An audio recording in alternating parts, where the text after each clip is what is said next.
समन्ता चक्रवालेषु अत्रा गच्छन्तु देवता सद्धम्मं मुनिराजस्य शृण्वन्तु सग्मुखदं धम्मश्रवण कालो अयं भदन्ता धम्मश्रवण कालो अयं भदन्ता धम्मश्रवण कालो अयं भदन्ता नमो तस्से भगवतो अरहतो सम्मा सम्बुद्धस्से नमो तस्से भगवतो अरहतो सम्मा सम्बुद्धस्से नमो तस्से भगवतो अरहतो सम्मा सम्बुद्धस्से तत्र भिक्खवे सुतवार्य सावको इति पटिसञ्चिक्खति अहं को एतर्हि रूपेण खज्जामि अतीतं पाहं गद्धानं एवमेव रूपेण खज्जिं सेय्यथापि एतर्हि पच्चुप्पन्नेन रूपेण खज्जामि अहं चेपन अनागत रूपं अभिनन्देयन्ति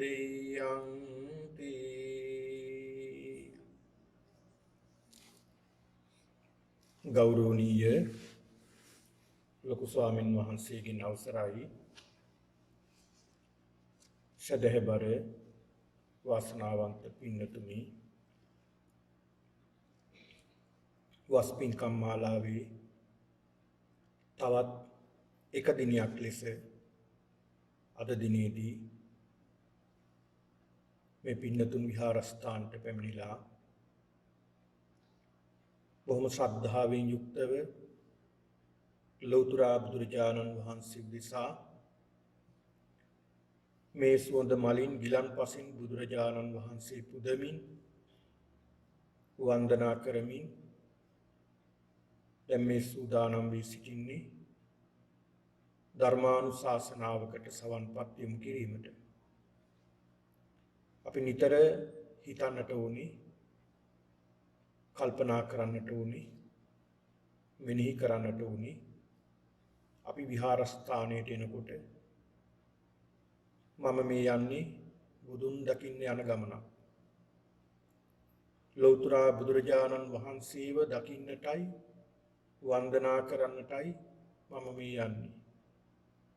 උන්වහන්සේගේ ඖරස පුත්‍ර වූ මහා සංඝරත්නය වන්දනා කරන්නට වනපදයක් අහන්නටයි මම පන්සලට යන්නේ කියන චේතනාව ඇති කරගන්නට ඕනේ.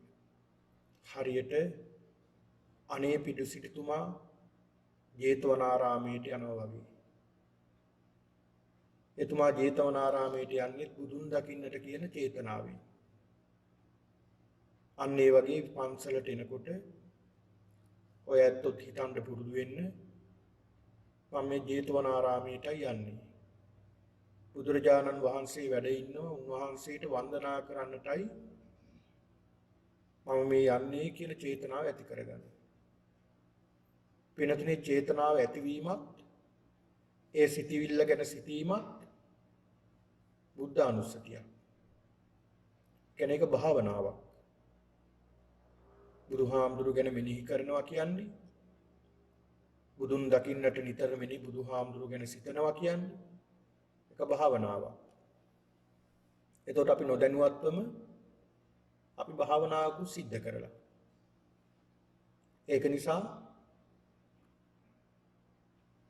ඒ බුදුරජාණන් වහන්සේ මාගේ ශාස්ත්‍රූන් වහන්සේ. උන්වහන්සේ දකින්නට වඳින්නට වනපදයක් අහන්නටයි මම යන්නේ කියන චේතනාව ඇති කරගන්න. ඒ වගේම තමයි බණ අහනකොට අපි පින්නතුනි බොහොම ශ්‍රද්ධාවෙන් යුක්තව බණපදයක් අපි ශ්‍රවණය කරන්නට ඕනේ. තමන්ගේ සිත සංවර කරගන්නට ඕනේ. සිතට දුවන්න ඉඩ දෙන්න එපා.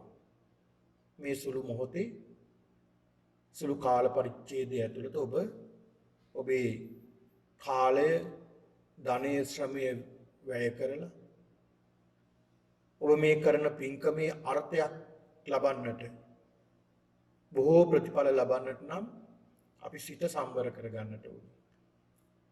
ඒ වගේම තමයි වචනේ සංවර කරගන්නට ඕනේ.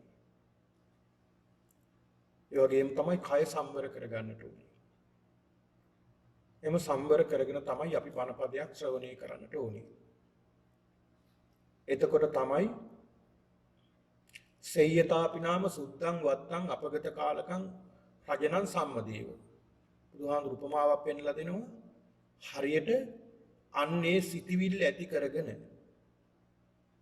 ඒ වගේම තමයි තිදොර සංවර කරගෙන මේ කියන සිත, කය, වචනය කියන තිදොර සංවර කරගෙන බණ අහනකොට සුද්ධං වත්ත සේයතාපි නාම සුද්ධං වත්තං අපගත කාලකං. හරියට සුදු පාට පිරිසිදු වස්ත්‍රයක්. මේ වස්ත්‍රයට පින්නතුනි සායම් ටිකක් දාපුවම මහ වේගින් මේ සායම් උරා ගන්නවා. සුදු පාට වස්ත්‍රයකට සායම් ටිකක් දාපුවම මේ වස්ත්‍රයට වේගින් අර සායම් උරා ගන්නවා. ආන් ඒ වගේ තමයි කියන බණ ධර්මයේ වහ වේගින් වැටහෙන්න ගන්නවා. ඒ සංවර වූ සිතට. ඇයි අපිට සමහර අවස්ථාවල බොහෝ දෙනෙක්ට කියන බණ වැටහෙන්නේ නැත්තේ? ශ්‍රවණය කරන දේවල් තේරෙන්නේ නැත්තේ? පින්නතුනි එහෙම වෙන්නේ හේතුව තමයි අපේ සිතේ නීවරණ තියෙනවා. මේ වගේ අපි වැහිලා තියෙන්නේ. හරියට උදාහරණයක් සඳහන් කළොත් බොර වුණ වතුර තියෙන, ජරා වුණ වතුර තියෙන, පාසි වලින් වැහුණු වතුර තියෙන විලක් තියෙනවා. ඒ විලේ අඩිය පේන්නේ නැහැ. හැබැයි මේ විල හරි පැහැදිලි නම්, ජලය පැහැදිලි නම්, පාසි නැත්නම් නිල් කැටේ වගේ වතුර ටික තියෙනවා නම් අඩියේ තියෙන මැණික් මුතු පවා පේන්න ගන්නවා. අපේ සිතත් මේ වගේ අපැහැදිලි වෙන්න අභ්‍යන්තරයේ පේන්නේ නැතු යනවා. අපිරිසිදුන වස්ත්‍රයකට සායම් උරාගන්නේ නැහැ. ඒක නිසා ඒ වස්ත්‍රය පිරිසිදු කරලා පිරිසිදු වස්ත්‍රයක් විදිහට තමයි අපි සායම් පොඟවන්නේ. ආන් මේ වගේ සිතත් එහෙමයි. මේ කියන කාමච්ඡන්ද, ව්‍යාපාද, තීන මිද්ද, උද්ධච්ච කුක්කුච්ච, විචිකිච්ඡා කියන මේ නීවරණ. නීවරණ කියන්නේ නිවන ආවරණය කරගෙන සිටින්නේ යමක්ද ඒවා නීවරණ කියලා කියන්නේ. නිවන වහගෙන තියෙන්නේ. එහෙනම් පින්නතුනි මෙන්න මේ කියන ක්ලේශයන්, මේ කෙලෙස් වලට පින්නතුනි જાතියක් නැහැ, ආගමක් නැහැ. සෑම සත්වයක් තුළම මේ ක්ලේශයන් පහළ වෙනවා. ඒකයි බුදුහාමුදුරු පෙන්ලා දුන්නේ. ඒතර මේ බුදුදහම කියලා කියන්නේ එක ජාතියකට, එක පිරිසකට විතරක් අයිති දහමක් නෙවෙයි, මුළු විශ්වයටම අයිති දහමක්. අපි හැමෝටමයි බුදුහාමුදුරු ධර්මයේ දේශනා කළේ. අපි හැමෝටම මේ ධර්මයේ අයිති. අපි කාටත් මේ ධර්මයේ ශ්‍රවණය කරලා සත්‍ය අවබෝධ කරගන්නට ශක්තියක් තියෙනවා. ඒක නිසා පින්නතුනි බොහෝම නිමුණු සිතින් අපි බණපදයක් ශ්‍රවණය කරන්න ඕනේ, ධර්මයේ ශ්‍රවණය කරන්නට ඕනේ. අද මේ උතුම් පින්කමේ දායකත්වය ඒ සමුද්‍රිකා සහ ශිරාන් සෙනවිරත්න යන පවුලත්, සුදර්ශී හා බන්දුල පතචාරිගේ කියන මේ පවුලත්, මේ දෙපිරිස, මේ පවුල් දෙකයි අද මේ පින්කමේ දායකත්වයේ දරමින් කටයුතු කරන්නේ. අද මේ පින්කමේ ආරමුණු ලෙස ඒ සමුද්‍රිකා මහත්මියගේ මව පර්ල් පෙරේරා මෑණියන්ට ඒ 80 වන ජන්මදිනය නොබෝ දිනකින් උදා වෙනවා. ඒ ජන්මදිනයේ නිමිති කරගෙන මේ මෑණියන්ට නිදුක් නිරෝගී වාසනාවන්ත සුබ උපන්දිනක් වේවා කියන චේතනාව ප්‍රාර්ථනා කිරීමත්. ඒ වගේම අකිත නිකිත් කියන දරුවන් දෙදෙනාගේ අධ්‍යාපන කටයුතු සාර්ථකමත් භාවයට පත් වේවා කියන මේ චේතනාවත්. ඒ වගේම ශිරාන් මහතාගේ මව වෙන ලංකාවේ සිටින ඩල්සි සෙනවිරත්න මවට ආශිර්වාද කිරීමත්. සමුද්‍රිකා ශිරාන් දෙදෙනාට ආශිර්වාද කිරීමත්. මේ පින්කමේ අරමුණු වශයෙන් තබාගෙන තිබෙනවා. ඒ වගේම සුදර්ශි මහත්මියගේ මව අයිරින්ද සිල්වා මෑණියන්ට සියලු රෝග පීඩා දුරු වී නිදුක් නිරෝගී බවට පත් වේවා කියන මේ දීර්ඝායුෂ ලැබේවා කියන මේ චේතනාව ප්‍රාර්ථනා කිරීමත්. ඒ වගේම මලින්දා දුවට සජිත් පුතාට ආශිර්වාද කිරීමත්. බන්දුල සුදර්ශි දෙදෙනාටත් අනිකුත් පවුලේ සැමටත් සහභාගී වූ උදව්පකාර කළ සැමටත් ආශිර්වාද පිණිසයි මේ උතුම් පින්කම සිද්ධ කරන්නේ. ඒක නිසා ඒ ඉහත සඳහන් කර මේ පින්නතුන්ගේ ඒ දායකත්වයේ දරන පවුල් දෙකේම සියලු දෙනාගේම සියලු බලාපොරොත්තු ඉෂ්ට සිද්ධ වේවා කියන මේ චේතනාවෙන් යුක්තව ධර්ම ශ්‍රවණය කරන්නට සූදානම් වෙන්නේ. පින්නතුනි, අද මේ පින්නතුන්ට මම ධර්ම මාතෘකාව වශයෙන් තබා ගත්තේ සංයුක්ත නිකායේ සූත්‍ර දේශනාව. මේ සංයුක්ත නිකායේ දේශනා දීර්ඝ දේශනක් නෙවෙයි, බොහෝම කෙටි දේශනක් නෙවෙයි. නොඑක් ආකාරයෙන් දේශනා කරපු දේශනා එක් එක් විදියට සකස් කරපු කොටසකට කියනවා සංයුක්ත නිකාය කියලා. මේ සංයුක්ත නිකායේ දේශනා බොහෝ ගණනාවක් තියෙනවා. මේ දේශන අතරින් මම අද මාතෘකා කරගත්තා කජ්ජනීය කියන මේ සූත්‍ර දේශනාව. පින්නතුනි, කජ්ජනීය කියලා කියන වචනේ පාලි වචනේ තේරුම කඩා දැමීම, විනාශ කර දැමීම, බිඳ දැමීම කියන අර්ථයයි. මේ දේශනාව පින්නතුනි ටිකක් ගැඹුරු දේශනාවක්. නිවනම ඉලක්ක කරගෙන බුදුරජාණන් වහන්සේ භික්ෂුන් වහන්සේලාට දේශනා කළ දේශනාවක්. ඒක නිසා ඉතා සරලව මේ පින්නතුන්ට මේ සූත්‍ර දේශනාව මම පැහැදිලි කරනවා. බොහෝම සංවර මනසින් යුක්තව මේ කියන කාරණා තමා තුළින්ම විමසමින්, තමා තුළින්ම දකිමින් මේ ධර්ම ශ්‍රවණය කරන්න. පින්නතුනි, මේ දේශනාව සිද්ධ කරනකොට ඒ බුදුරජාණන් වහන්සේ වැඩ සිටියේ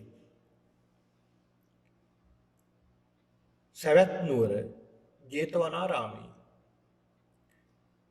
ජේතවනාරාමයේ හෙවත් දෙව්රම් වෙහෙර කියලා කියන්නේ කුමක්ද කියලා මේ පින්නතුන් ඉතා හොඳට දන්නවා.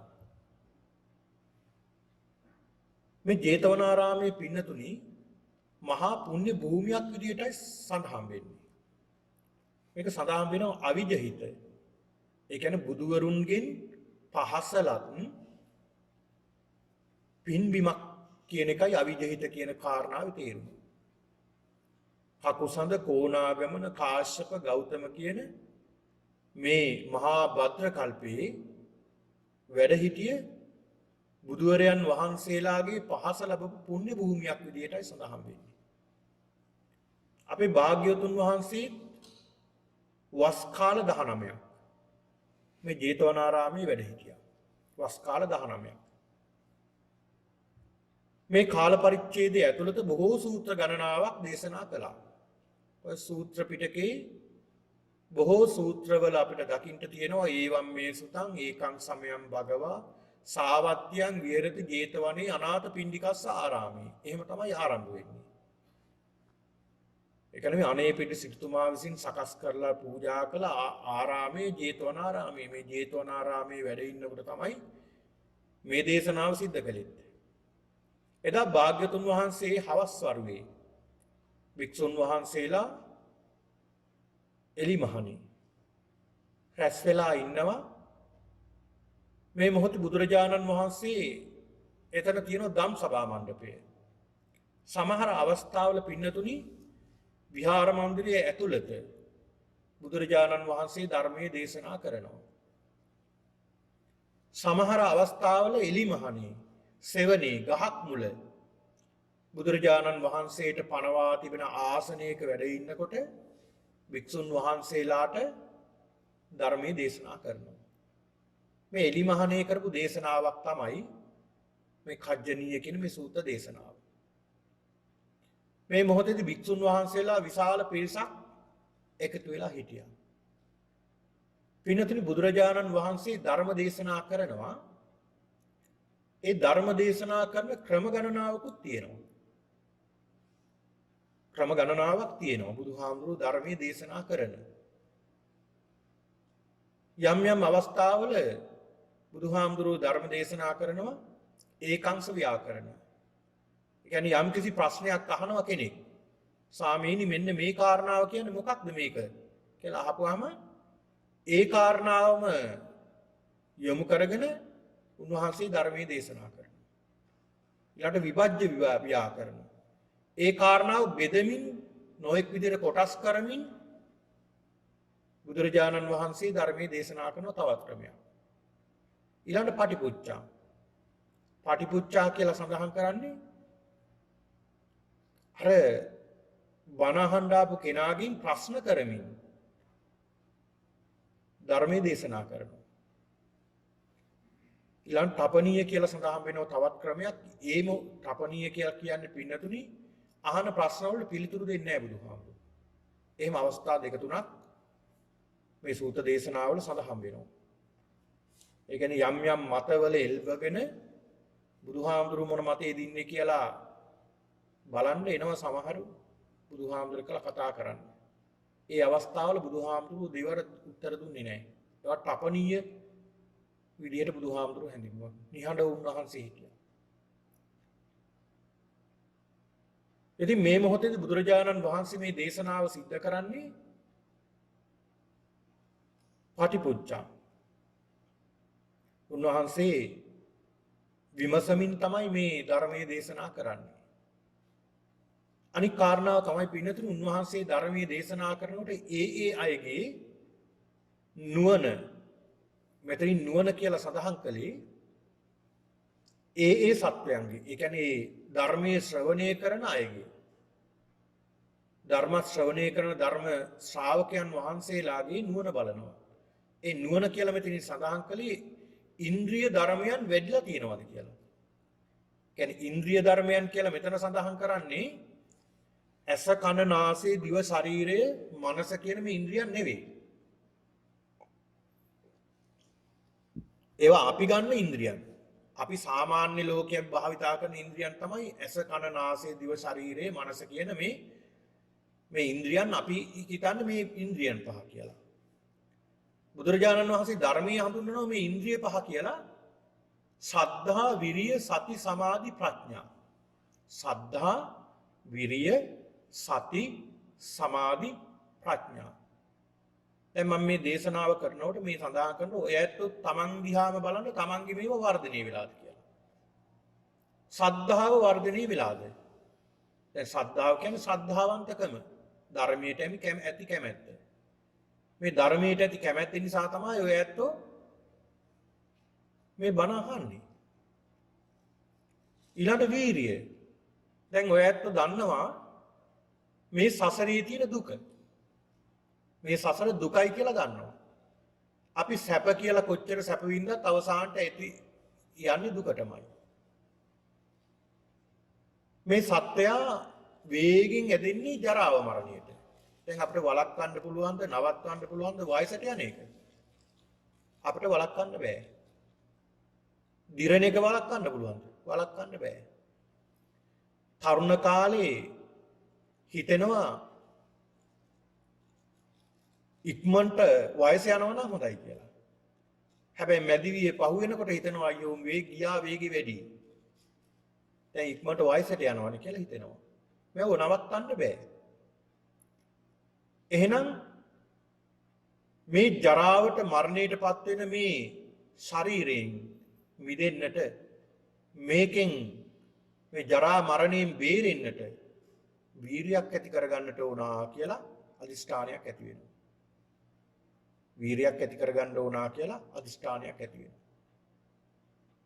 ඒ වීරිය ඇති කරගන්නට මොකක්ද අපි කරන්න ඕනේ? සිහියෙන් ඉන්න ඕනේ, සිහිය තියෙන්න ඕනේ, සතිය. අන්න ඒකට කියනවා සති. ඊළඟට ඒ සතිය නිතර සිහිය පුරුදු කරනකොට ඒක දියුණු වෙනවා. ඒ සිහිය දියුණු වුණාම ඒකට කියනවා සමාධිය කියලා. ඊළඟට ඒ සමාධිය තුලින් ප්‍රඥා ඇස විවර කරගන්නට පුළුවන්. මේවට ඇයි මේ පංචේන්ද්‍රිය කියලා සඳහන් කළේ? හරියට අපේ ඇස කන නාසය දිව ශරීරයේ අපේ ශරීරයටම බද්ධ වෙලා තියෙනවා වගේ තමයි සද්ධා විරිය සති සමාධි ප්‍රඥා කියන මේ ඉන්ද්‍රියන් අපේ පංචේන්ද්‍රියන් වගේම දියුණු කරගන්න කියලා.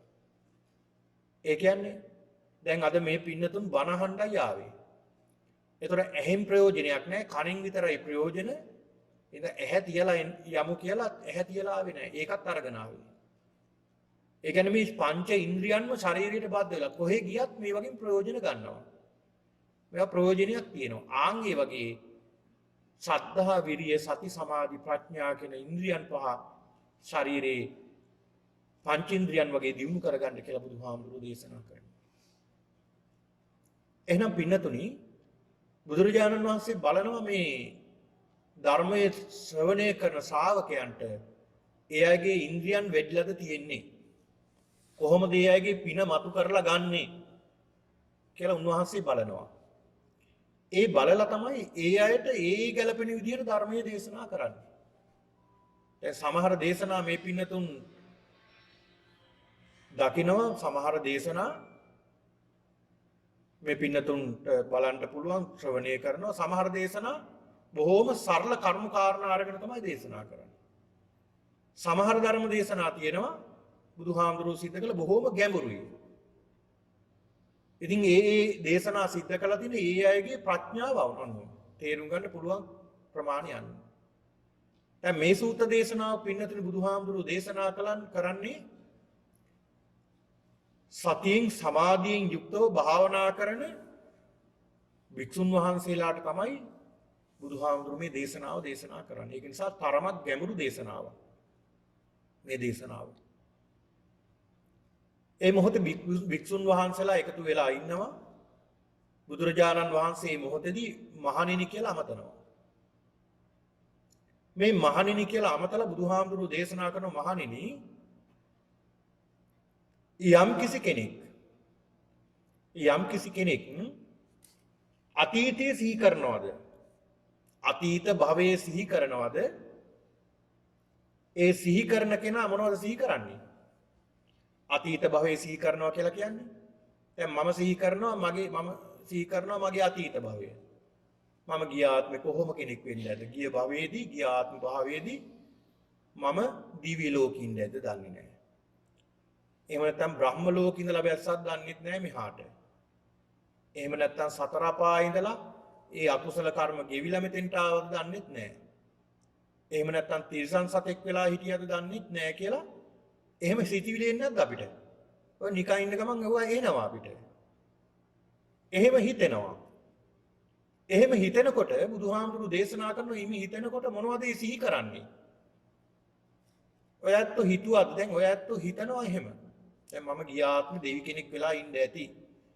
ඒක තමයි මම මේ තරම් ලස්සන. ඒක තමයි මට මේ වගේ සැප සම්පත් ලැබෙන්නේ.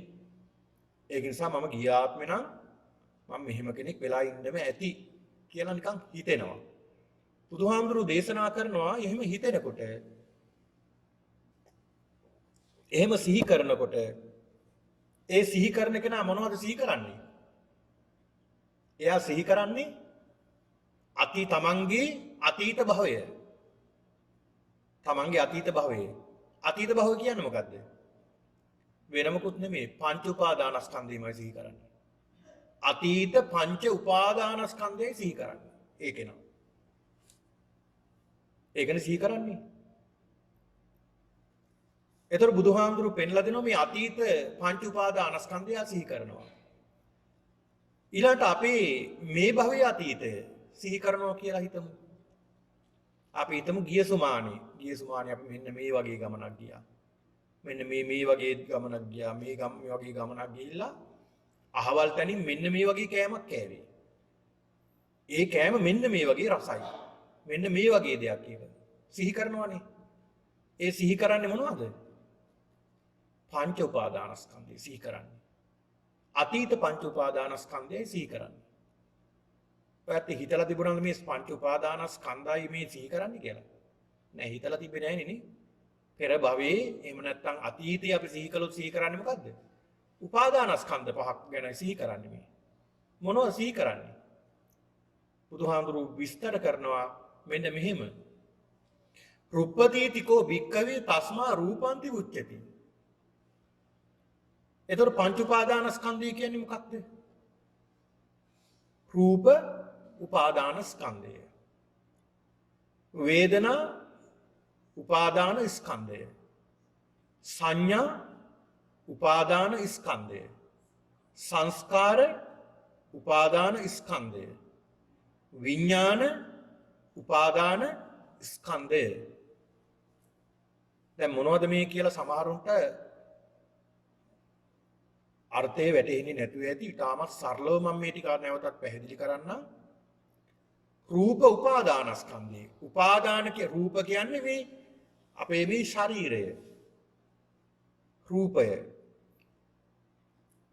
එතකොට මේ රූපය පින්නතුනි මේකත් විස්තර කරනවා. රූපය කියලා ගත්තහම මෙතන විස්තර වෙනවා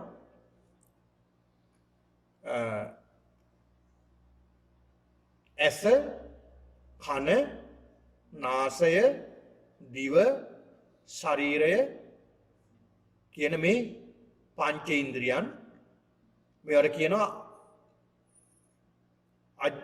අභ්‍යන්තර ඉන්ද්‍රියන්. ඊළඟ මේවට ගොදුරු වෙනවා රූප, ශබ්ද, ගන්ධ, රස, ස්පර්ශ. ඇසට රූප එකතු වෙනවනේ. දැන් ඇහැ නිසානේ රූප අපිට පේන්නේ. ඇහැ නැත්තම් රූප පේන්නේ නැහැ. එතකොට ඇහැ නැති අය කොහොමද රූප දකින්නේ? අර කවියක් තියෙනවා මොනවද අම්මේ අකුරු జాතියක් මල් පෙට්ටි වල කවුදෝ ලියලා කවුරුද අම්මේ මේවා ලියන්නේ එහෙම තියෙනවනේ. පාඩම් ඇතිනේ ඒ කාලේ කරපු දේවල්. එතකොට ඒ දරුවට පේන්නේ නැහැ ඇස් දෙක. හැබැයි අපිට පේනවා අපිට වර්ණයක් පේනවා. හැබැයි ඒ ඇස් නැති කෙනාට පේන්නේ නැහැ. එයා කොහොමද අඳුරගන්නේ? මනසින්. මනසින් අඳුරගන්නේ. අර කියන දේ අහලා මම ඉස්සරහට පෙන්නන්නම් කොහොමද සිද්ධ වෙන්නේ මේ ක්‍රියාවලිය කියලා. එහෙම තමයි අඳුරගන්නේ. ඒතර ඇහැට රූප දකින්නවා. ඇහැ නිසා තමයි රූප අපිට පේන්නේ. ඒතර ඒකට අපි කියනවා රූප. කනට ඇහෙනවා මොනවද? ශබ්ද. ඒතර ශබ්දය කියලා කියන්නේ රූපයක් විදිහට ගැන පේන්නේ නැහැ. හැබැයි දහමේ විස්තර කරලා දෙනවා ඒකත් රූපයක්. නාසයට දැනෙනවා ගඳ සුවඳ. ඒකත් රූපයක්. දිවට දැනෙනවා රසයක්. ඒකත් රස රූප. ශරීරයට ස්පර්ශයක් දැනෙනවා. ඒකත් රූපයක් විදිහට ගන්න. එතකොට මෙන්න මේවට කියනවා රූප ස්කන්ධ. එතකොට රූප කියන එක දන්නවා ස්කන්ධ කියන්නේ. ගොඩක් ස්කන්ධ කියලා කියන්නේ. රූප ගොඩක්. ගන්නා රූප ගොඩක්. රූප උපාදානස්කන්ධය කියන්නේ උපාදාන කියන්නේ අල්ල ගන්නවා. උපාදාන ස්කන්ධය කියන්නේ රූප ගොඩවල් අල්ල ගන්නා ගොඩවල් ගොඩක්. දැන් බලන්න අපි ඇහැ නිසා මොන තරම් අල්ල ගන්නවද? ඇහෙන් අල්ල ගන්න දේවල් හොඳට කල්පනා කරලා අපි ඇහෙන් අල්ලගත්ත දේවල්. දැන් මතක් කරමු අතීත දේවල්. රූප උපාදානස්කන්ධය අල්ලගත්ත දේවල්. මං අහවල් දවසේ අහවල් කෙනා දැක්කා. අහවල් කෙනා හම්බ වුණා. එයා හරි හොඳයි. එයාගේ රූපේ මේ වගේ, මේ වගේ. අහවල් කෙනා මේ මෙහෙමයි අපි දැන් හදාගන්න තියෙන්නේ. එයාගේ රූපය. දැන් අතීතේ අපි දැක්ක දේවල් අපි කල්පනා කරනවා. අනේ මට ඒ කෙනා ආයෙත් හම්බෙන්න තියෙනවා නම්. ආයෙත් හම්බෙන්න තියෙනවා නම් කියලා අපි හිතනවා. ඒතර රූපයෙන් අපි උපාදානය කරගෙනනේ. රූපයෙන් අපි අල්ලගෙන උපාදානය කරගන්නවා. දැන් මම මේ අල්ලගත්ත දේවල් ගලව ගන්න බැරුව කොච්චර අපි දඟලනවද? නෑ ඇහෙන් අල්ලගත්ත දේවල් අපි මොන තරම් අල්ලගෙන තියෙනවද? ඒවා ගලව ගන්න බැරි දේවල් කොච්චර තියෙනවද? ඇහෙන් අල්ලගත්ත දේවල්. ඇහෙන් අල්ලගත්ත මහත්යව නෝනව ගලව ගන්න බෑ දැන්. දැන් ඉතින් මේක ගලව ගන්න බෑ උපාදානය වෙලා තියෙන්නේ. දරුවෝ අල්ලගෙන තියෙනවා ඇහෙන්. එතකොට මේ ගලව ගන්න පුළුවන්ද? තාම ගලව ගන්න බෑ උපාදානය කරගෙන. අම්මා තාත්තා දෙමාපියෝ සහෝදර සහෝදරියෝ. එතකොට මේ අය අපිට බැඳින්නේ කොහොමද? ඇහෙන් උපාදානය කරගෙන තමයි බැඳින්නේ. උපාදාන කියන්නේ අල්ලගෙන අපි. එතකොට අල්ලපු ගෙදර ඉන්නවනම් හතුරෙක්. අපි අකමැති කෙනෙක්. එතකොට එයා අපි උපාදාන කරගෙනද? නෑ අපි යත් උපාදාන කරගෙන. කොහොමද? ද්වේෂයෙන් උපාදාන කරගෙන. ද්වේෂය කියන්නේ තල්ල ගැනීමක්. ද්වේෂය කියන්නේ තල්ල ගැනීමනේ. බලන්නකො අපි අකමැති කෙනෙක් ඉන්නවා නම් ඒ අකමැති කෙනාට අපි අකමැතිනේ. එතකොට එයා එක්කලා අපි නිතරම ගැටීමක් නේ තියෙන්නේ. ගැටීම කියලා කියන්නේ අල්ල ගැනීමනේ. අපි අතහැරලා නැහැ නේ තාම. අපි එයත් එක්කලා හතුරු වුණා මිසක්, අමනාප වුණා මිසක්, විරුද්ධ වුණා මිසක් එයාව අපි අතහැරලා නැහැ. එයාව අතහැරියා නම් අපි එයත් එක්කලා කතා කරනවා. අතහැරියා නම්. හැබැයි අපි අතහැරලා නැති හින්දා කතා කරන්නේ නැහැ. ඒකනේ අපි එයත් එක්කලා ගැටීම ඇති වෙන්නේ. එයා ගියත් වැරදි, හැරුණත් වැරදි, පෙරළුණත් වැරදි, බැලුවත් වැරදි, නොබැලුවත් වැරදි. අන්න බලන්න. එතකොට අල්ල ගැනීමයි, ඇලීමයි, ගැටීමයි දෙකම උපාදානයක් වෙලා. ඇලීමයි ගැටීමයි දෙක. ඒතකොට මේ ඇහෙන් හැදෙන හැටි බලන්න. ඒකට කියනවා අපි ඇහෙන් හදාගන්නා වූ උපාදාන ස්කන්ධ ගොඩක් තියෙනවා අපි ගාව. ඇහෙන් හදාගත් උපාදානස්කන්ධ ගොඩාක් තියෙනවා. අතීතයේ හදාගත්ත දේවල්. ඉපදුණු දවසේ ඉඳලා හදාගත්ත දේවල්. තව තියෙනවා මේ හදාගන්න දෙයක් තියෙනවා මරණකම්. ඒව ගැන තාම කතා කළේ නැහැ. හදාගත්ත දේවල් දැන් තියෙනවා අපි ගාව. ඊළඟට කන ඇසුරු කරගෙන ශබ්දයෙන් අපි අල්ලගත්ත දේවල් නැද්ද? ශබ්දේ නිසා හඬ තුලින් අපි අල්ලගත්ත දේවල් නැද්ද? මේ ගායකයා හරි ලස්සනයි මෙයාගේ. දැන් සමහර ගායකයෝ දැකලත් නැහැ රූපය. හැබැයි එයාගේ කටහඬ අහලා අපි අල්ලගන්නේ නැද්ද? අනේ මං කවදාවත් මෙයා දැකලා නැහැ. ඒ වුණාට මෙයාගේ සින්දුරන් අහලා තියෙනවා හරි ලස්සනයි. අන්න අල්ලගෙන අපිනේ අල්ලගෙන තියෙන්නේ. ශබ්දයේ තුලින් අපි අල්ලගන්න දේවල් ගොඩාක් පුරවගෙන අපි තියෙනවා. ඒවත් අර වගේම තමයි ඇලීමයි ගැටීමයි දෙකම. එක තැනකින් අලෝගන තියෙනවා අනිත් තැනකින් ද්වේෂයෙන් ගැටිලා තියෙනවා. කන නිසා. ඊළඟට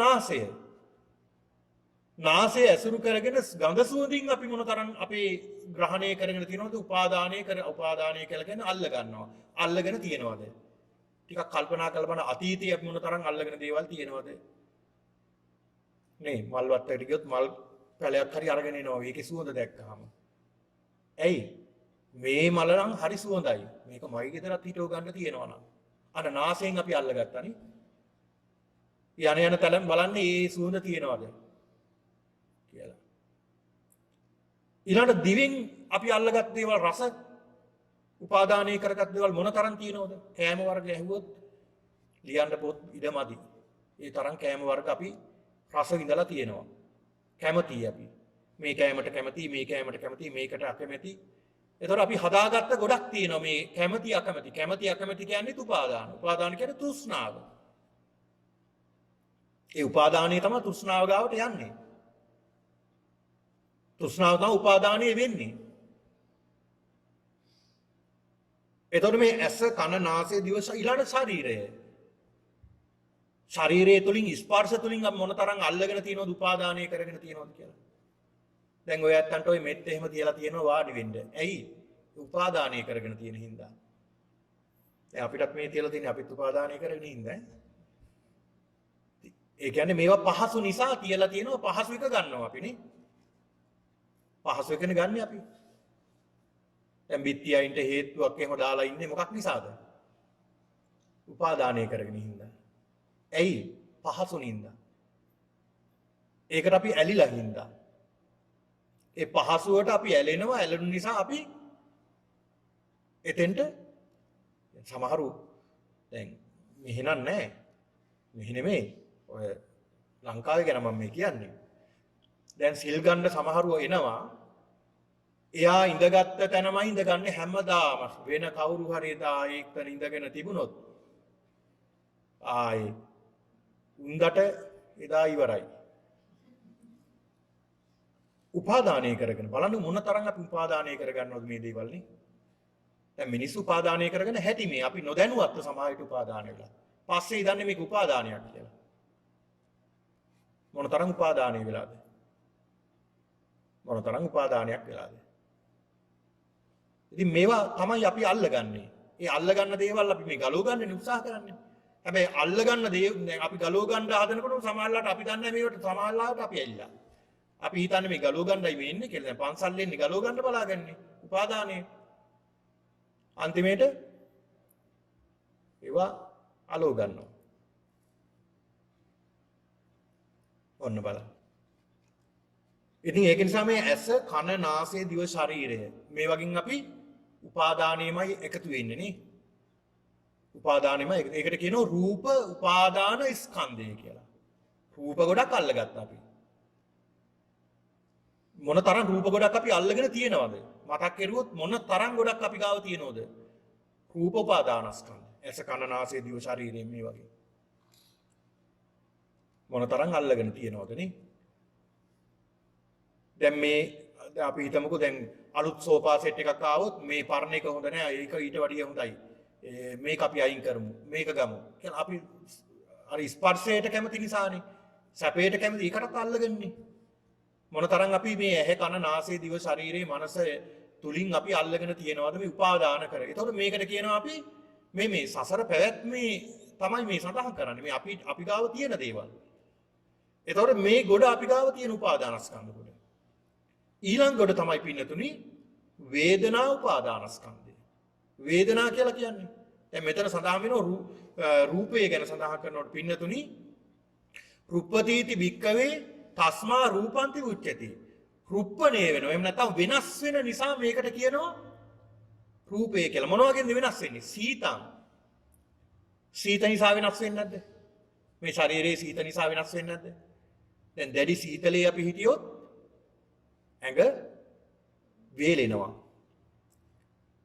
දැන් සමහරට පින්නතුනි දැඩි සීත කාලෙත් දැන් ඔය බොහෝ සීත කාලේ එළියේ සමහරලාට වැටිලා ඉන්න මොකක් ඒ අයගේ සමහර අයගේ මේ මං අහලා තියෙනවා මේ ඇඟිලි පවා කැඩලා වැටෙනවා කියලා. අයිස්සලා ඇඟිලි පවා කැඩලා වැටෙනවා කියලා. ඒ සීතල නිසා මේ වෙනස් වෙන්නේ නැද්ද මේ ශාරීරිය? සීතල නිසා වෙනස් වෙනවා. ඊළාට උණුසුම නිසා වෙනස් වෙන්නේ නැද්ද මේ ශාරීරිය? උණුසුම දැඩිව සූර්ය රශ්මිය එන රටවල් වල මේ ශාරීරිය මහ වේගයෙන් වෙනස් වෙනෝනේ. ශාරීරික අංග ප්‍රත්‍යංග වෙනස් වෙන්න ගන්නවා. ඊළඟ දිගච්ඡා කියලා කියන්නේ බඩගින්න නිසා මේ රූපේ වෙනස් වෙන්නේ නැද්ද? සතියක් විතර බඩගින්න ඉඳලා බලන්න මොකද වෙන්නේ කියලා. ඊට පස්සේ අහනෝනේ සමහරව ඇයි මේ කෑවේ නැද්ද? ඇයි කෙට්ටු වෙලා? ආන් වෙනස් වෙලානේ රූපය. මොකක් නිසාද? බඩගින්න නිසා. ඊළඟ පිපාසය නිසා මේ ශරීරය වෙනස් වෙනවා. රූපය වෙනස් වෙනවා. ඊළඟට ලේබොන මැසි මදුරුව නිසා වෙනස් වෙන්නේ නැද්ද? මේ ශරීරය වෙනස් වෙන්නේ නැද්ද? වෙනස් වෙනෝනේ. දැන් ඩෙන්ගු මදුරුවෙක් වගේ විද්දොත් මොකක් වෙයිද? මේ ශරීරය වෙනස් වෙනවා. දෙබරයක් ගාවට ගිහිල්ලා ගලක් ගහලා බලන්න මොකද තරම් වේගින් මේ ශරීරය වෙනස් වෙනවද කියලා. ඒ සත්තු වෙනනම් මේ ශරීරේ අඳුර ගන්න බැරි තරමට ඉදිමෙනවා. අන්න මොකක් නිසාද? මේ සත්තු නිසා මේ ශරීරය වෙනස් වෙනවා. වෙනස් වෙන නිසා රුප්පණය වෙන නිසා මේකට කියනවා රූපය කියලා කියනවා. ඊළඟට වේදනාව. මේ වේදනාව උපාදානස්කන්ධයක් විදිහට බුදුහාමුදුරු පෙන්නලා දෙනවා. ඒක උපාදාන කියන එක දැන් දන්නවා. ස්කන්ධය කියන එක දන්නවා. ඒතොර මේ වේදනා ගොඩක් මේ තියෙන්නේ. වේදිතීති කෝ භික්ඛවේ වේදනාති උච්චති. සුඛම්පි වේදිතී දුක්ඛම්පි වේදිතී අදුක්ඛම සුඛම්පි වේදිතී. එතකොට මේ වේදනා කියලා කියන්නේ මොකක්ද? වේදිතී කෝ භික්ඛවේ වේදනා. වේදනා කියන්නේ දැනගන්නවා. වේදනා කියන්නේ වින්දනය කරනවා. වින්දනය කිරීමේ අර්ථයෙන් වේදනා කියලා කියනවා.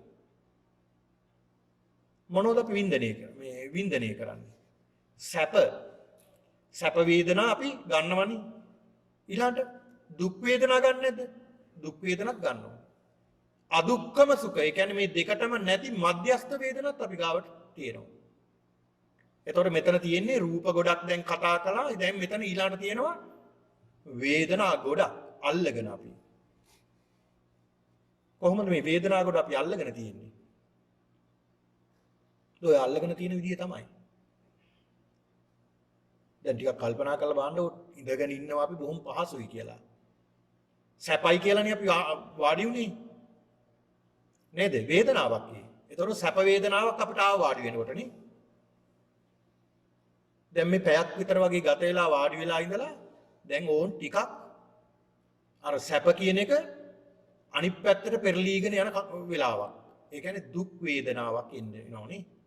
ඒතකොට පොඩ්ඩක් මෙහෙම වෙනවා හැරෙනවා ආන්තුක්ටක් එතකොට අර දුක් වේදනාව පහ වෙනවා නැවත ටිකක් සැප වේදනාවක් වගේ එනවා ආයෙ ටිකක් වෙලා යනකොට දුක දැනෙනවා. ඒතකොට සැප දුක ඊළඟට මධ්‍යස්ථ වේදනා. දැන් මධ්‍යස්ථ වේදනා කියන්නේ සැපකුත් නැහැ එතන දුකකුත් නැහැ මධ්‍යස්ථයි. එතකොට මෙන්න මේ අපි හිතමු මේ සැප දුක් වේදනා කියලා. මේ සැප වේදනා දුක් වේදනා වලට සැප වේදනාවට අපි මොකද වෙන්නේ? සැප වේදනාවට අපි ඇලෙනවා. දුක් වේදනාවට ගැටෙනවා. එතකොට මේ ඇලීම ගැටීම දෙකම මම කියලා දුන්නා මේ ඇත්තන්ට. දෙකම කියලා කියන්නේ උපාදානයක් කරගෙන අපි. උපාදාන කියන්නේ තෘෂ්ණාව. තෘෂ්ණාව කියන්නේ උපාදානය. වේදනාව. එතකොට හැම ක්‍රියාවකම මේ දෙක නෙමෙයිද තියෙන්නේ? සැප සහ දුක නෙමෙයිද? දැන් ඇහින් රූපයක් දකිනවා. ඇහෙන් රූපයක් දකිනවා. ඇහෙන් රූපේ දකිනකොට ඒ රූපේ සැප විදියට අපි ගන්න නැද්ද? හොඳට හිතලා බලන්න සැප විදියට ගන්න නැද්ද කියලා. දැන් අද එනකොට ඔය ඇත්තෝ අඳුරන යාළුවෙක් කියම අනේ කොච්චර කාලෙකින්ද කියලා අපි රූපෙන් දැකලා දැකපු ගමන් මොකද කරන්නේ? අඳුර ගන්නවා. අනේ කොච්චර කාලෙන් බලන්නකෝ අපි අවුරුදු ගානකින් අවුරුදු එකමාරකින් දෙකකින් විතර නේද අපි දැක්කේ කියලා. එතකොට ඒක මොකක්ද? එහෙම වුණාම ඒක සැපද දුකද? සැප වේදනාවක් නේ. දැන් ඒ අතර එනවා අපි අකමැති කෙනෙක්. ඒ අකමැති කෙනා එනකොට අපි මොකද වෙන්නේ? එයාට අර අනේ කොච්චර කාලෙකින්ද අපි දැක්කේ කියලා එහෙම යනවද කතා කරන්නේ? නෑ. අපි යත් එක්කලා ගැටෙනෝනේ. මේ අපේ අභ්‍යන්තර තමන් තුලින්ම මේක දකින්න. ගැටීමක් ඇති වෙනවා. අන්න එතකොට ඒක මොකද්ද? ඒකත් උපාදානයක් නේ. ඇලීමත් ගැටීමත් දෙකම උපාදානයි. ඒතර වේදනාව තුලත් උපාදානිය නැද්ද? රූපේ තුලත් උපාදානිය තිබුණා. වේදනාව තුලත් උපාදානිය තියෙනවා. ඒතර මේ උපාදාන ගොඩක් එතකොට මේ ගොඩක් මේ තියෙන උපාදාන ගොඩක්. උපාදාන ගොඩක් මේ තියෙන්නේ. ඊළඟට සංඥා උපාදාන ස්කන්ධය. සංඥා කියන්නේ මෙතන සඳහන් වෙන පින්නතුනි සංජානාතීතිකෝ භික්ඛවේ තස්මා සංජානාන්ති උච්චති. සංජාන කියලා කියන්නේ හඳුනා ගැනීම. හඳුනා ගැනීම. කොහොමද හඳුනගන්නේ? නීලම්පි සංජානාති. නිල් කියලා හඳුන ගන්නවා. නිල් පාට නිල් කියලා හඳුන ගන්නවා. පීතම්පි සංජානාති. ඒ කියන්නේ කහ පාට කියලා හඳුන ගන්නවා. රතු පාට කියලා හඳුන ගන්නවා. සුදු පාට කියලා හඳුන ගන්නවා. තැඹිලි පාට කියලා හඳුන ගන්නවා. අන්නේ හඳුන ගන්න එකට කියනවා අපි සංජානාති කියලා. ඒ කියන්නේ හඳුනාගෙන සංඥා කියලා කියනවා. ඒතර පාට විතරද අඳුරගන්නේ? එන හැම දෙයක්ම අඳුරගන්න ඕනේ අපි. ඇහින් රූපයක් දැකලා සැප එකක්ද දුක එකක්ද කියලා අපි මොකද කරන්නේ? අඳුර ගන්නවා. සංඥා හඳුනා ගන්නවා. දැන් හඳුනගත්ත මොන තරම් මෙතන තියෙනවද? දැන් මෙතන මේ හඳුනගත්ත අය නෙමෙයිද මෙතන ඉන්නේ හැමෝම? අඳුනගත්ත අය තමයි ඉන්නේ. හැබැයි හරියට අඳුරගෙන නැහැ. එතකොට මෙතන අපි අඳුරගත්තේ කොහොමද? උපාදානස්කන්ධ ගොඩක් විදියට නෙමෙයිනේ. මෙතන සත්වයේ පුද්ගලයෙක් විදියට තමයි අපි හැමෝම අල්ලගෙන තියෙන්නේ නේ. ඇත්තටම අපි අඳුරගත්තොත් කොහොමද? මෙතන තියෙන්නේ උපාදානස්කන්ධ ගොඩක් මේ ඉන්නේ.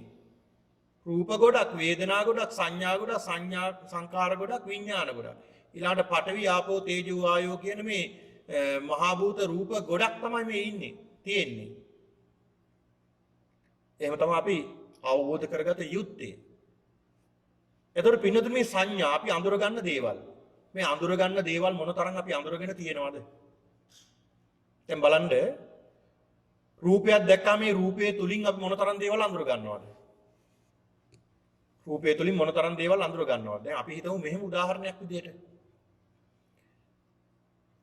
අපිට හම්බ වෙනවා අපි ගමනක් යනකොට ටවුන් එකේදී ඔය කොහෙන් හරි කෙනෙක් හම්බ වෙනවා. හම්බෙලා දකිනවා. දැක්කට පස්සේ අපිට සමහර විට මතක නැහැ මෙයා නම් කොහින් හරි දැකලා තියෙනවා කියලා මතකක් එනවා. කොහින් හරි දැකලා තියෙන පුරුද්ද තියෙනවා. හැබැයි මතක නැහැ. කොහෙන්ද හම්බුනේ කියලා නේ. කොහේ හරි මතකයක් තියෙනවා. ඊට පස්සේ ගෙදර ඇවිල්ලා කල්පනා කරනවා සෑහෙන වෙලාවක් කොහින්ද මේ එතකොට මතක පන්ති අපි එකට හිටපු යාළුවෝ නෙමෙයි. අහවල් කෙනානේ. මොනවද වෙන්නේ? සංඥා දැන් යට තියෙන්නේ ඒවා මතුවෙලා එන්න ගන්නවා මතක් වෙලා. හඳුනාගත්ත දේවල්. ඒ දේවල් වලින් කොච්චර හඳුනාගෙන තියෙනවද මේ සංඥා ස්කන්ධය කියන්නේ මහා ප්‍රබල තැනක් මෙතන. ඊට මෙන්න මෙතන තමයි වෙනස් කරගන්න ඕනේ. මෙතන තමයි වෙනස් කරගත ගන්න ඕනම තැන. මේක තමයි අවබෝධ කරගන්න ඕනම තැන මේ සංඥා ස්කන්ධය. මෙතන වෙනස් කරගත්තා නම් මෙතන අඳුනගත්තා නම් මෙතනින් එහාට යන්න දෙන්නේ නැහැ. මෙතනින් එහාට හැදෙන්නේ නැහැ ලෝකයක්. ඒතර සංඥා තුලින් තමයි මේ ලෝකය හැදෙන්නේ. සංඥා හඳුන ගැනීම තුලින්. ඔය සංඥාවනේ සංස්කාරයට යන්නේ. එතකොට මේ සංඥාව පින්නතුනේ අපි හදාගෙන තියෙනවා එක එක විදිහට අපි හදාගෙන තියෙනවා. මේ සංඥා හඳුනගෙන තියෙනවා. අඳුනගෙන තියෙනවා එක එක විදිහට. දැන් ස්වාමින් වහන්සේලා අඳුනගෙන තියෙනවා ස්වාමින් වහන්සේලා මෙහෙම උන්වහන්සේලාගේ ගම මෙහෙ ලංකාවේ අහවල් තැන මේ විදිහට කියලා අඳුනගෙන තියෙනවනේ. ඒ සංඥාවෙන් අඳුනගෙන තියෙනවා. ඒ කියන්නේ ස්කන්ධ සියල්ලකින්ම අඳුනගෙන තියෙනවා. සියල්ලකින්ම අඳුනගෙන තියෙනවා. දැන් ඔය අත්තන්ගේ බිරිඳ, සැමියා, ඊළඟට දරුවෝ, ඥාතීන්, සහෝදර සහෝදරියන්, හිතවතුන් මේ හැම කෙනෙක්ම අඳුනගෙන තියෙනවා සංඥාවෙන්. දැන් ඇහුවොත් කියන්න පුළුවන් මේ අහවල් කෙනා ගැන අහනකොට කියනවනේ මේ අහවල් කෙනාව දන්න. මම දන්නවා යාගේ නම මේකනේ. අර කලූස මහත මිටි කෙනා නේද? එහෙමත් කියනවනේ. ඇයි කොහොමද අඳුනගෙන තියෙනවා යා? ආයා මේ අහවල් තැන වැඩ කරන්නේ. එයා අහවල් තැන ආයාගේ කාර් එක මේ පාට. එයාගේ ගෙදර මේ අහවල් තැන තියෙන්නේ. එයාගේ ගෙදර මේ ස්ට්‍රීට් එකෙන් ගිහලා මේ මෙතන තමයි ගෙදර තියෙන්නේ. බලන්න මොන තරම් මේ පුද්ගලයා ගැන අපි අඳුරගෙන තියනවද නේ? එයා ගැන මොන තරම් අපි සංඥාවෙන් හඳුනගෙන තියනවද? බලන්න ඒ වගේ මොන තරම් අපි හඳුනගත්ත දේවල් තියනවද මෙතන? ඒක තමයි මේකට කියන්නේ ස්කන්ධ කියලා. ගොඩාක් තියෙනවා මේක. ගණන් කරන්න බැරි ප්‍රමාණයක්. සංඥා හඳුන ගන්නවා අපි. හැමදේම අපි අඳුර ගන්නවා. අඳුන ගන්න. ඔය අඳුන ගන්න පින්නතුනි ඔය හඳුන ගැනීම සංඥාව මම සඳහන් කළානේ කලින් මේ සංඥාව තමයි සංඥාවෙන් තමයි වෙනස් කරගන්න ඕනේ කියලා. ඒ කියන්නේ ගිරිමානන්ද සූත්‍ර දේශනාවේ බුදුහාඳුරු පෙන්ලා දෙන්නේ අනිත්‍ය සංඥා, අනාත්ම සංඥා, අසුභ සංඥා, ආදීනව සංඥා, පහාන සංඥා, විරාග සංඥා, දස සංඥාවක් ගැන කියලා දෙන්නේ. එතන බුදුහාඳුරු කියලා දෙන්නේ මේ සංඥාවට අපි දීලා තියෙනවා මෙච්චර කල් නිත්‍ය සංඥා. දැන් දෙන්න ඕනේ බුදුහාඳුරු කියන්නේ මොකක්ද? අනිත්‍ය සංඥාව දෙන්න. අනිත්‍යම දෙන්න. ඇයි මේක ලෝකේ යථා ස්වභාවය දෙන්න. අනාත්ම සංඥා අනාත්ම ස්වභාවයම දෙන්න නිතරම. මෙන්න මේ සංඥාවෙන් තමයි වෙනස් කරගන්න තැන. ඔය සඳහන් වෙනවා පින්නතුනි ඔය අධ්‍යාපන වේදීන් පවා සඳහන් කරන්නේ මේ දරුවන්ගේ මනස වෙනස් කරන්න ඕනේ මෙන්න මෙතනින්. සංඥා වෙනස් කිරීම තමයි දරුවන්ට කරන්න ඕනේ. ඉගෙන ගන්න දරුවන්ට කරන්න ඕනේ සංඥා වෙනස් කිරීම. ඒ සංඥා වෙනස් කරපු ගමන් දරුවා යහපත් පැත්තට යනවා. එතකොට මේ සංඥා කියන්නේ ස්කන්ධ ගොඩක්. අපි අල්ල ගන්නවා. ඒ සංඥාත් අල්ල ගන්නවා. සංඥා වලට ඇලෙනවා එහෙම නැත්නම් ගැටෙනවා. ඇලීම ගැටීම තමයි මේ අපි පුරුදු කරන්නේ. අපි තුල තියෙන්නේ සංඥා ස්කන්ධය. ඊළාට සංස්කාර ස්කන්ධය. සංස්කාර. අන්න සංඥාවෙන් අඳුනගත්ත සියල්ල අපි ගොඩ ගහ ගන්නවනේ. සංස්කාර විදිහට. සංස්කාර කියලා කියන්නේ සැප දුක් උපේක්ෂා විදිහට අපි දාගෙන තියෙනවා මේකේ. සැප දුක් උපේක්ෂා විදිහට දාගෙන තියෙනවා රාගයෙන්, ද්වේෂයෙන්, මෝහයෙන්. දාගෙන තියෙනවා. ඒ දාගෙන තියෙන සංස්කාර තමයි අපිට මතුවෙන්නේ සමහර විට. වෛරයක් විදිහට මතුවෙනවා, රාගයක් විදිහට මතුවෙනවා, ද්වේෂයක් විදිහට මතුවෙනවා, මෝහයක් විදිහට මතුවෙනවා. ඒවා තමයි මතුවෙන්නේ සංස්කාර. අවුරුදු ගානක තිබුණ වෛරයක් දැක්ක ගමන් මතුවෙනවනේ. හිටපන් ඔබට මම දෙන්නම් වැඩි. කියලා මතුවෙනවා ඒවා. ඇයි එහෙම මතුවෙන්නේ? අන්න අර සංස්කාරය. සංස්කාර තමයි දාගෙන තියෙන ඒ සංස්කාර. ඒ සංස්කාර තමයි මතුවෙන්නේ. සංඥා තුළින් දාගෙන තියෙන සංස්කාරය ගොඩනගාගෙන තියෙනවා. ඒ ගොඩනගාගත්ත සංස්කාර මතුවෙන්න ගන්නවා. සංකත මබිසංකරොන්ති තිකෝ භික්ඛවේ තස්මා සංඛාරාති උච්චති. ඒ කියන්නේ හේතු ප්‍රත්‍ය නිසා ඇති වුණ ගොඩක් මේ සංස්කාර කියන්නේ. සංස්කාර කියන්නේ හේතු ප්‍රත්‍ය නිසා අපි ගොඩනගාගත්ත දේවල් වලට කියනවා සංස්කාර. හේතු ප්‍රත්‍ය නිසා. ඒක කොහොමද හදාගෙන තියෙන්නේ? රූපය වීම පිණිස අපි හදාගෙන තියෙනවනේ. වේදනාව වෙන්න කියලා අපි හදාගෙන තියෙනවා. සංඥාව වෙන්න කියලා හදාගෙන තියෙනවා. සංස්කාරය වෙන්න කියලා හදාගෙන තියෙනවා. විඥානය වෙන්න කියලා හදාගෙන තියෙනවා. මගේ හිත නම් ආයේ කවදාවත් වෙනස් වෙන්නේ නැහැ. වචන දෙකක් නැහැ එහෙම කියනෝනේ. කියන්නේ හිත වෙනස් වෙන්නේ නැහැ කියලා. මම නම් ආයේ වචන දෙකක් කියන්නේ නැහැ. කියන කොටත් වෙනස් වෙලා එයා දන්නේ නැහැ. එච්චර වේගෙන් වෙනස් වෙනවා කියලා. මගේ නම් හිත දෙකක් නැහැ. එක හිතයි තියෙන්නේ. කියනෝනේ. එතකොට මේ විඥානයේ විදිහට හදාන කියනවා අපි. හැබැයි මේකේ මේ විඥානයේ වෙනස් වෙන වේගය අපිට හිතා ගන්න පුළුවන්ද? හිතා ගන්න බැහැ. බුදු කෙනෙක් කරන වටිනාම ප්‍රාතිහාර්ය මොකක්ද?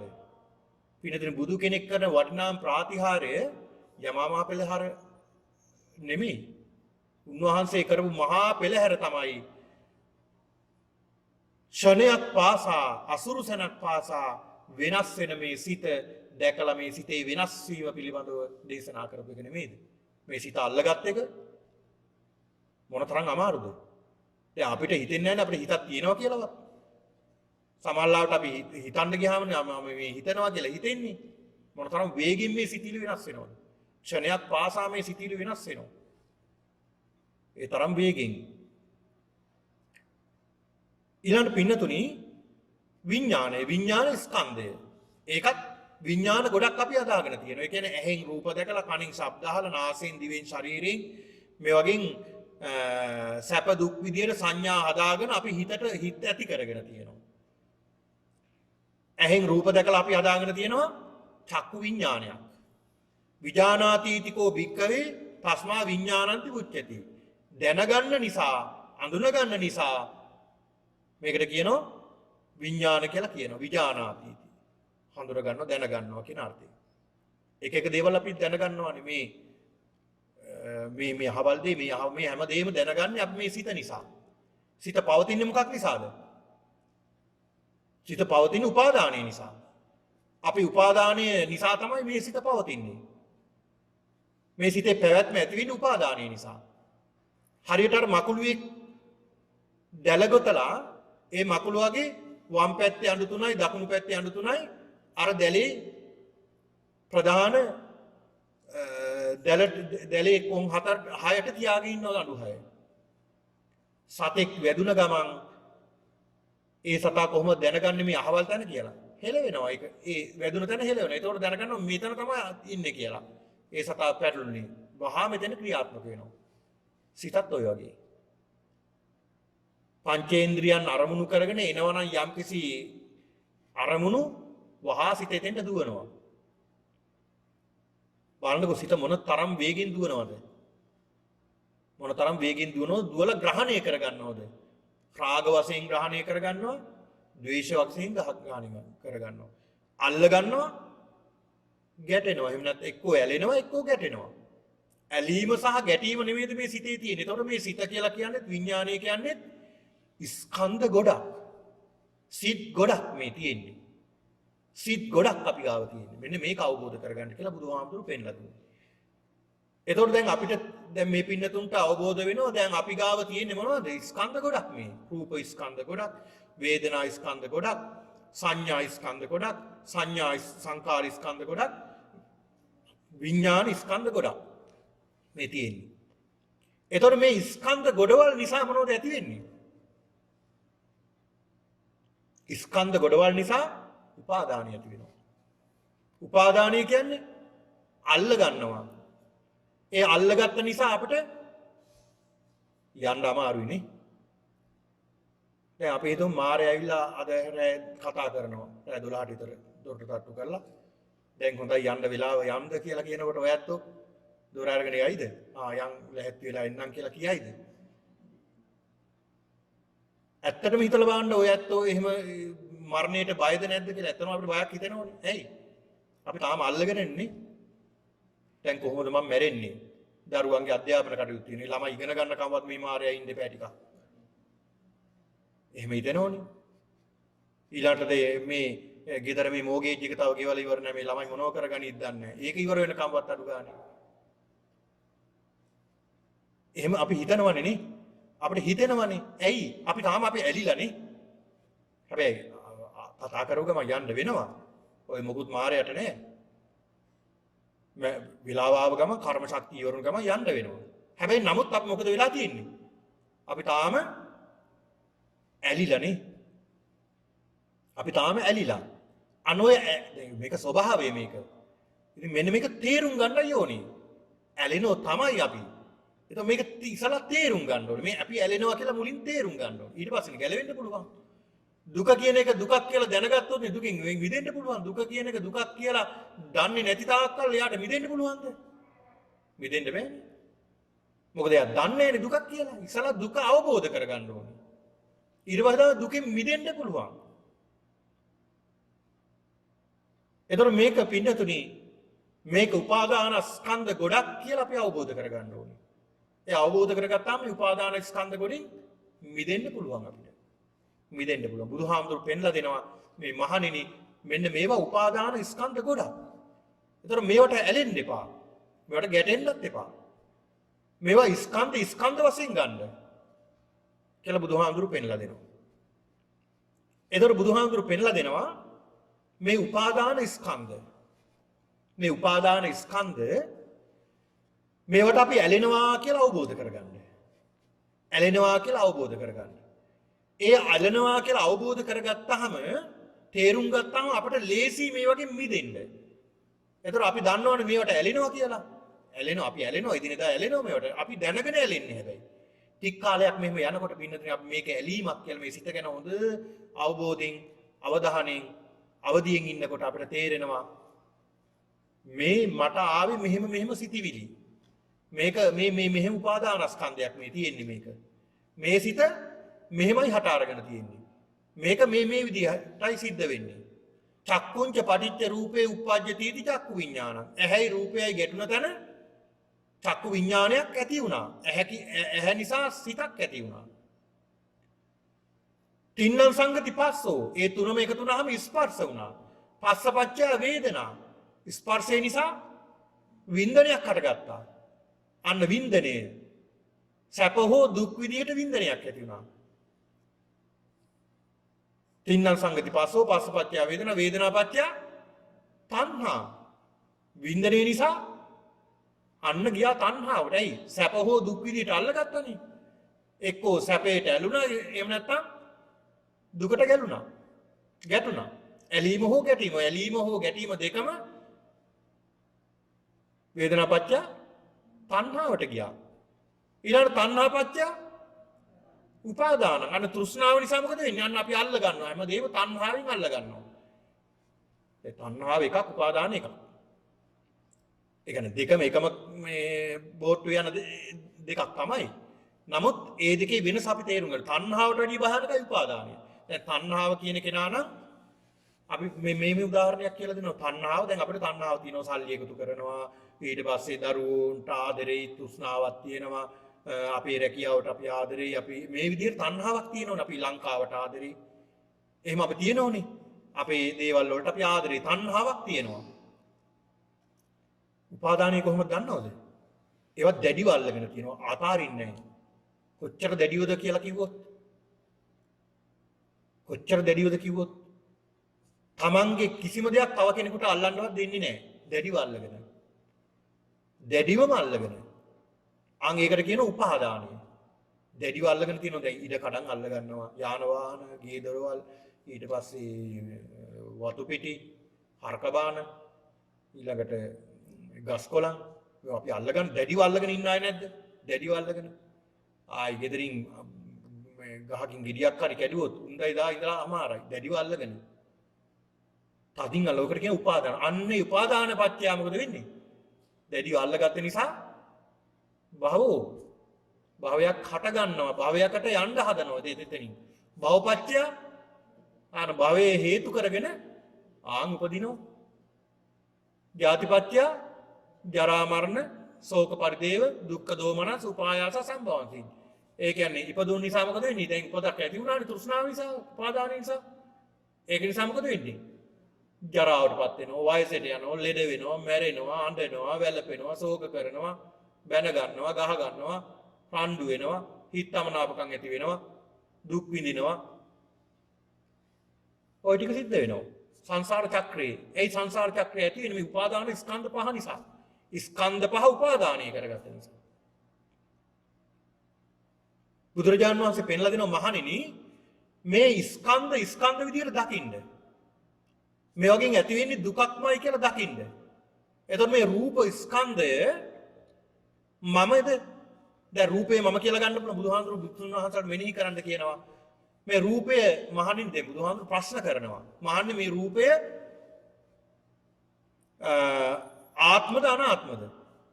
වික්ෂුන් වහන්සේලා සඳහන් ස්වාමීනි මේ භාග්‍යතුන් වහන්සේ මේ රූපය අනිත්‍යද අනිත්‍යද? ස්වාමීනි මේ රූපය අනිත්‍යයි. නිත්‍ය නෑ මේ රූපේ නිත්‍යද? නිත්‍ය නම් මට ඕන විදිහට තියෙන්න බෑ. මේක මට ඕන විදිහට තියාගන්න පුළුවන්ද? දැන් ඇවිල්ලා ඉඳගත්ත හැටියෙම මෙහෙම හිටපන් කියලා මේ ශරීරයට කිව්වොත් ඉඳීද? නෑ. ඉන්නේ ඇයි? මේක ස්ථිර නෑ. අස්ථිරයි. අනිත්‍යයි. එහෙනම් මේ අනිත්‍ය දේ සැපද දුකද? ඒ විනාශ වෙනවා නම් ඒ දෙන සැපද දුකද තියෙන්නේ? දුකක්ම විතරයි තියෙන්නේ. යමක් වෙනස් වෙනවා නම් එතන දුකකුත් හට ගන්නවා නම් ඒක මම මගේ ආත්මය කියලා තමන්ගේ වසඟේ තියාගන්න පුළුවන්. වෙනස් වෙන්න එපා කියලා තියාගන්න බෑ. අනාත්මයි. මෙන්න මේ විදිහට මෙනෙහි කරන්න කියලා බුදුහාමුදුරුවෝ දේශනා කළා. රූපය. ඊළඟට වේදනාව මම නෙමෙයි, මගේ නෙමෙයි, මගේ ආත්මය නෙමෙයි. අනිත්‍යයි දුකයි අනාත්මයි. රූපයත් අනිත්‍යයි. ස්ථිර නෑ. රූප සමාන වේදනාවත් ස්ථිරද? දැන් ඔය එන වේදනාව දැන් ඉඳගෙන ඉන්නකොට දැන් වේදනාවක් දැන් එනවනේ. ඔය වේදනාව ස්ථිරද? ස්ථිර දැන් මම පැය දෙක තුනක් ධර්මයේ දේශනා කළොත් ස්ථිර වේද? ඒත් නෑ. කොයි වෙලාවරි හාමුදුරන්ට මේ පායලා නවත්තන්න බෑ. එතකන් හරි ඉන්නවා අපි කියලා ඉන්නවනේ. එතකොට ඒක අනිත්‍යයි නේ. ඔය වේදනාවක් වෙනස් වෙනෝනේ. එක්කෝ ඔය දුක වැඩි වෙනවා, එක්කෝ ඔය දුක අඩු වෙනවා, එක්කෝ ඔය දුක ඒක සැප වේදනාවකට හැරෙනවා. ඒතර ඕකම තියෙන්නේ නැහැ නේ හැමතිස්සෙම ඔය එකම වේදනාව. ඕකත් වෙනස් වෙන. එක්කෝ වැඩි වෙනවා, එක්කෝ අඩු වෙනවා. දැන් ඒකනේ ඔය වේදනානුපස්සනාවේ පෙන්ලා දෙන්නේ වේදනාව දකින්න තමන්ට යම්කිසි කායික වේදනාවක් ලෙඩක් ඇතිලා දැඩි වේදනාවක් එනවා. දැඩි වේදනාවක් එනවා කියමු මාරාන්තික වේදනාවක් කියලා. ඒ තුලත් ධර්මයේ පිහිටන්න කියලා බුදුහාමුදුරුවෝ පෙන්ලා දෙන්නේ. ඒතර ඒක මෙනෙහි කරනකොට ඒකත් වෙනස් වෙන හැටි පේන්න ගන්නවා. ඒකත් බලන්න වෙනස්. මේක එක්ක වැඩි වෙනවා අඩු වෙනවා. ඒකනේ ගිරිමානන්ද සූත්‍රයේ කිව්වේ කොහොමද වික්ෂුව ඔබේ වේදනාව අඩු වෙනවද වැඩි වෙනවද කියලා හිව්වේ. ඒ වේදනාව දකින්න ඕනේ අපි. අන්න බලන්න. එතකොට බුදුහාමුදුරු පෙන්ලා දෙනවා මෙන්න මේ රූප, වේදනා, සංඥා, සංඛාර, විඥාන කියන මේ ස්කන්ධ පහේම අනිත්‍ය, දුක්ඛ, අනාත්ම දකින්න කියලා බුදුහාමුදුරු පෙන්ලා දෙනවා. මම නෙමෙයි, මගේ නෙමෙයි, මගේ ආත්මේ නෙමෙයි. ඒක නිසා අනිත්‍යයි, දුකයි, අනාත්මයි කියලා දකින්න කියලා බුදුහාමුදුරු පෙන්ලා දෙනවා. නිතර මේක මෙනෙහි කරන්න කියනවා. අන්න දෙනවා සංඥානේ. සංඥා දෙනවා. අර පරණ මලකඩ ඔක්කොම කඩලා යන්න තමයි මේ සංඥා ටික දෙන්නේ.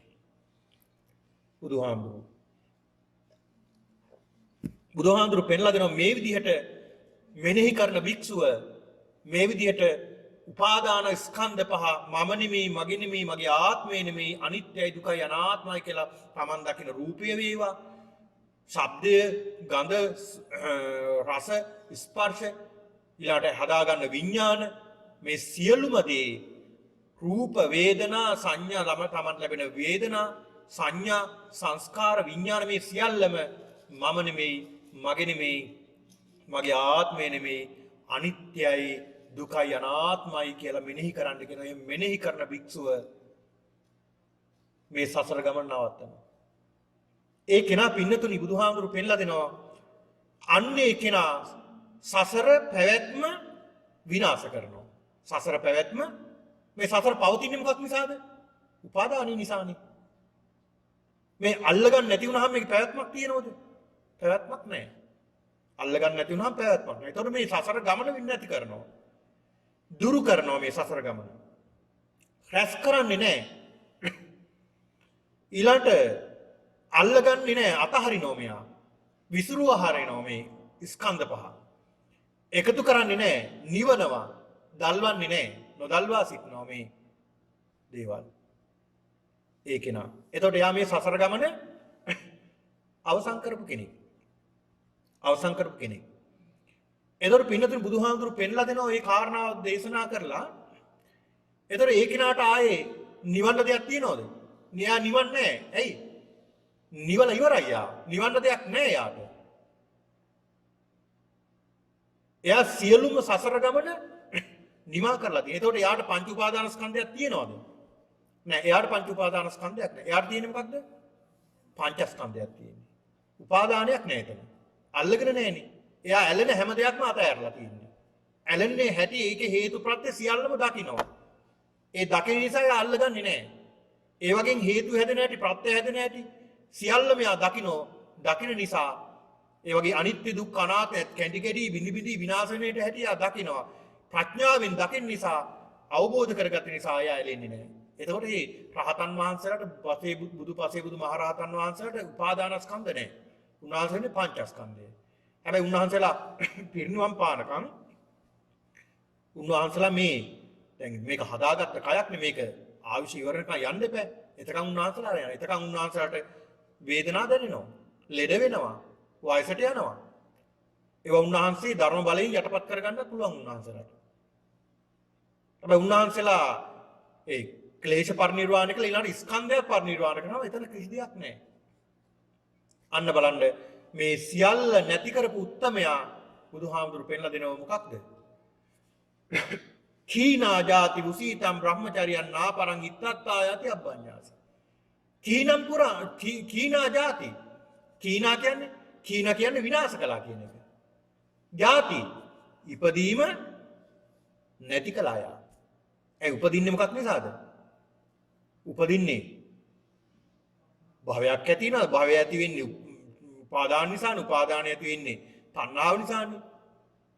මෙන්න බලන්න එන පිළිවෙල. හැදි එන හැටි මේ සසර ගමන හැදෙන හැටි.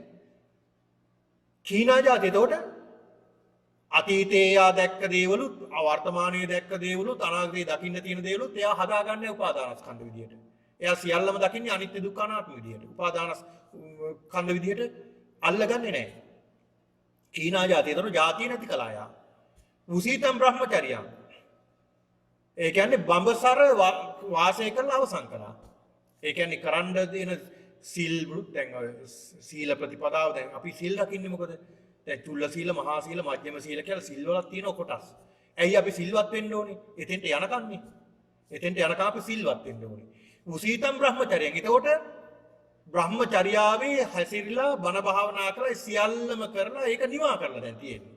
ඒ ගමන අවසන් කරලා තියෙනවා. උසීතම් බ්‍රහ්මචර්යය. නාපරං ඉත්තත් ආයාති අපඤ්ඤාති. නාපරං ඉත්තත් ආයාති. තව කරන්න දෙයක් නැහැ කියලා එයා දැනගන්නවා. මට දැන් ආයි කරන්න දෙයක් නැහැ. දැන් ඔක්කොම කරලා ඉවරයි මම. මේ සසර ගමන නිමා කරලා අවසానයි. ඒ නිසා මම මේ සසර ගමන නිමා කළා කියලා හොඳින් දැනගන්නවා. ඒ දැනගන්න කෙනා මේ සසරෙන් මිදිලා. උන්වහන්සේලාට කියනවා බුදුරජාණන් වහන්සේලා කියලා. උන්වහන්සේලාට කියනවා පසේ බුදුන් වහන්සේලා කියනවා. මේ සසර ගමන නිමා කරපු උත්තමයන්ට කියනවා මහරහතන් වහන්සේලා කියලා කියනවා. ඒක පුළුවන් පින්නතුනි පැවිදි ජීවිතේ ඉන්නකොටත් ගිහි ජීවිතේ ඉන්නකොටත් ඔය ඇත්තන්ට කරගන්න පුළුවන්. ඒකට අපිට උදන්දුව තියෙනවා නම් උත්සාහය තියෙනවා නම් ප්‍රඥාව තියෙනවා නම් අපිට පුළුවන් මේ ගැන හොඳට සිහි කරගන්න. අපිට එනවා වෛරය එනවා ක්‍රෝධය. ඒ කියන්නේ සාමාන්‍ය ස්වභාවය ප්‍රත්‍යඥ මිනිසුනි අපි. ඒක නිසා අපිට වෛරය එනවා ක්‍රෝධය එනවා. ඉතින් ඒතකොට එනකොට අපි දැනගන්න ඕනේ. අපි බලන්න ඕනේ අපේ හිත දිහා එවිලා. එනකොට මොකද්ද මේ ආවේ? මට ඇවිල්ලත් ගිහිල්ලත් ඉවරයි. පස්සේ බලන්න කමන්නේ. මට අද ඊයේ ආවේ මොන චේතනාවද? මොකක්ද ආවේ? මට ආවේ වෛර චේතනාවක්. මට මේ ගැන ආසාවක් ආවා. මේ ගැන වෛරයක් ආවා. මේ ගැන මම මුලා වුණා. මුලා වුණ චේතනාව මට ආවේ. බලන්න පුරුදු වෙන්න. ඔය බලනවා කියන්නේ පිළිඳු ටික කාලයක් යනකොට තමන්ගේ විඥානය අවබෝධ වෙන්න ගන්නවා තමන්ට. එනකොටම දැනගන්නවා. අර මකුලුව දැනගත්තා වගේ.